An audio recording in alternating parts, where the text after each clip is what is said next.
إِنَّ اللَّهَ اصْطَفَىٰ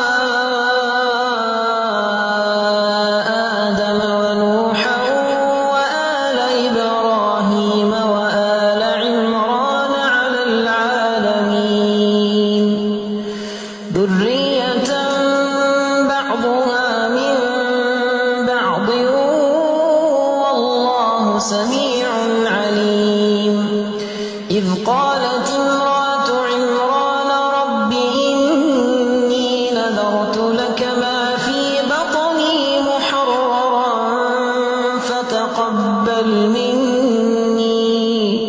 إِنَّكَ أَنتَ السَّمِيعُ الْعَلِيمُ فَلَمَّا وَضَعَتْهَا قَالَتْ رَبِّ إِنِّي وَضَعْتُهَا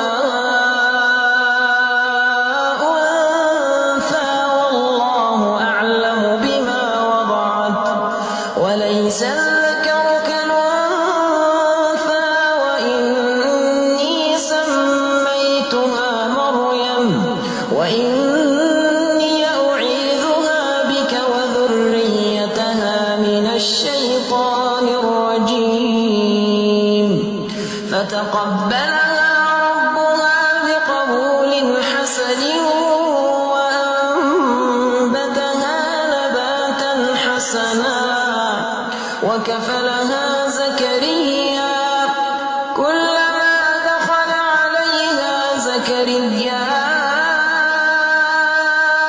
المحراب وجد عندها رزقا قال يا مريم أنى لك هذا قالت هو من عند الله إن الله يرزق من يشاء بغير حساب هنالك دعا زكرياء ربه